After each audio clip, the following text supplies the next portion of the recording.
Alors, bienvenue dans cette vidéo donc, sur la mécanique en terminale. Donc, on est à la 11e sur une série de 15 et ça va concerner celle-ci, les conditions initiales. Donc, c'est un peu de nouveauté ici et donc ça va être important de bien comprendre de ce dont on va parler. Alors, qu'est-ce que les conditions initiales? En fait, ce sont les informations quand on est à t égale 0, donc c'est-à-dire au début de l'étude. Donc, quand on démarre le chronomètre, en fait, donc c'est le point de départ. Et donc, ça va concerner deux choses. La position initiale, donc le O0, donc 0 qui veut dire t égale 0 en fait, au début, et la vitesse initiale. Donc, ce sera les deux choses donc, à avoir comme information. Et pour ça, il faudra savoir quel est notre référentiel. Donc, ici, si je mets mon référentiel là, x, y, voilà. Et donc, il faudra avoir des informations. Il faudra avoir par exemple la hauteur. Alors la hauteur qui va être ici, qu'on verra, donc ce sera y. Par exemple ici, le x, donc on a le x et le y de départ. Donc par exemple, si je suis 50 cm à côté, donc là je vais avoir 0,5 m.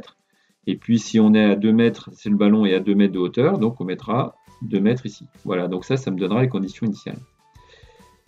Et concernant le vecteur vitesse, donc c'est le vecteur V0, donc à l'origine, donc au moment où c'est lâché, on n'est plus en contact, la main n'est plus en contact avec le ballon. Et donc du coup, il va falloir avoir des informations, notamment avoir par exemple l'angle et la valeur aussi de la vitesse. Donc du coup, il va falloir faire une décomposition avec un petit triangle rectangle ici. Donc comme ici, on a le côté adjacent, donc ça, ce sera l'hypoténuse. Pour alpha, ça, on a le côté adjacent, donc on va utiliser cosinus. Donc du coup, on aura V0 fois cosinus alpha. Donc une fois qu'on aura la valeur de la vitesse, on dira le ballon il part à 15 km/h, donc on mettra 15 ici, on pourra convertir en mètres par seconde. Et si on nous dit qu'on envoie le ballon avec un angle de 50 degrés, voilà, par rapport à l'horizontale, il faudra mettre 50 ici. Pour la valeur de y qui arrivera ici, en fait, ça correspond le y, donc c'est-à-dire la projection selon y de ce vecteur v0, on le retrouve ici. Et donc par rapport à alpha, c'est le côté opposé. Donc du coup, on va en fait avoir fois sinus alpha. Voilà.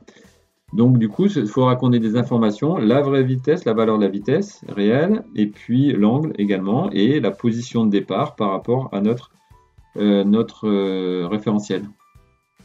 Donc du coup, ça dépend du référentiel, parce que si je déplace mon référentiel, mon origine, le ballon ne va pas être à la même place par rapport à l'origine. Donc du coup, ça va me changer la position ici. Mais par contre, le vecteur vitesse, lui, ne va pas être modifié. Donc même si je mets mon origine ici, alors c'est sûr que mon ballon ici va pas être à la même position. Par exemple, selon les y, il va être à 0 ici, donc je vais avoir 0, et peut-être qu'il est à, je sais pas, moins 5 mètres. Allez, il est à moins 5 en x. Par contre, le vecteur V0 que j'avais tout à l'heure, lui, vu que pour donner les coordonnées vecteur V0, je pars du point de départ au point d'arrivée, ça ne dépend pas du référentiel. Là.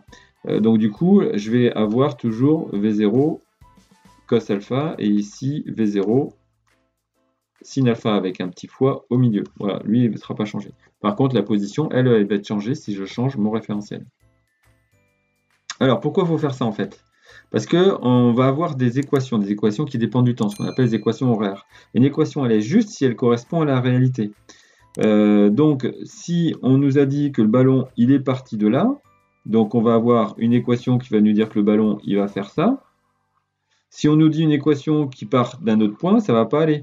Ou si le ballon part d'ici, donc le point de départ n'est pas le même, l'équation est peut-être la même, la forme est peut-être la même, mais si on ne nous dit pas qu'on passe par le point réel qu'on a eu dans la vraie situation, ça ne sert à rien. En fait, une des équations, il y en a plein qui se ressemblent, mais il suffit qu'elles ne soient pas au même endroit pour qu'elles deviennent fausses. Et donc, il n'y en a qu'une qui est juste, c'est celle-ci.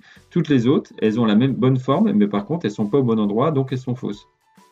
Donc, si une trajectoire passe par le bon point de départ, dans ce cas-là, elle a la bonne équation, l'équation est juste.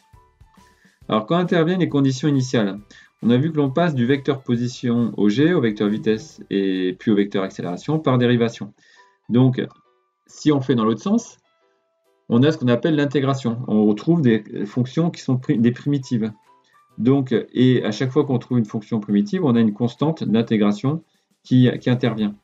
Par exemple, si je choisis la fonction alors, x de t qui est égal à 2t plus 1. Donc, si je fais la dérivée, ça va me donner la dérivée de ça, ça va me donner 2. Maintenant, si je pars de x' qui est égal à 2, je voudrais, dans l'autre sens, retrouver la fonction x de t qui me donne 2. Ben, qu'est-ce que je vais avoir? Je vais avoir 2t, mais pas forcément plus 1. Je pourrais avoir plus 2, je pourrais avoir plus 3, c'est-à-dire une constante c. Parce que quand je dérive la constante, ça me fait 0, donc j'aurai plus 0 ici. Donc en fait, si je n'ai que ça comme information, je ne sais pas quelle constante j'avais. Et donc c'est là où les constantes vont intervenir, parce que ça va me donner les valeurs à t égale 0. Si je prends x à t égale 0, je vais avoir 2 fois 0, donc je vais avoir 0 plus c. Donc en fait, les constantes que j'ai quand je fais une intégration, c'est-à-dire quand je vais dans le sens là, je pars de la dérivée et je retrouve la fonction primitive, une constante qui arrive, et donc cette constante elle peut aller de moins l'infini à plus l'infini, mais je vais pouvoir la trouver lorsque je vais me placer à t égale 0, donc c'est-à-dire aux conditions initiales. Donc les conditions initiales, en fait, ça va me donner la constante d'intégration qu'on a lorsqu'on fait la primitive. Donc même si ça a l'air surprenant pour l'instant, les constantes d'intégration, qui sont en fait les conditions initiales, vous allez les utiliser systématiquement donc lorsqu'on va utiliser les lois de Newton et trouver les trajectoires donc, qui dépendent du temps. Donc on va avoir une petite animation pour se rendre compte de ça. Vous avez donc le boulet qui est envoyé donc avec un angle de 48 degrés, avec une vitesse initiale de 40 mètres par seconde. Donc si on change la vitesse initiale, donc la valeur de la vitesse, V0, on va forcément envoyer un petit peu plus loin. Je n'ai pas changé l'angle, donc ça part avec la même direction tangente en fait.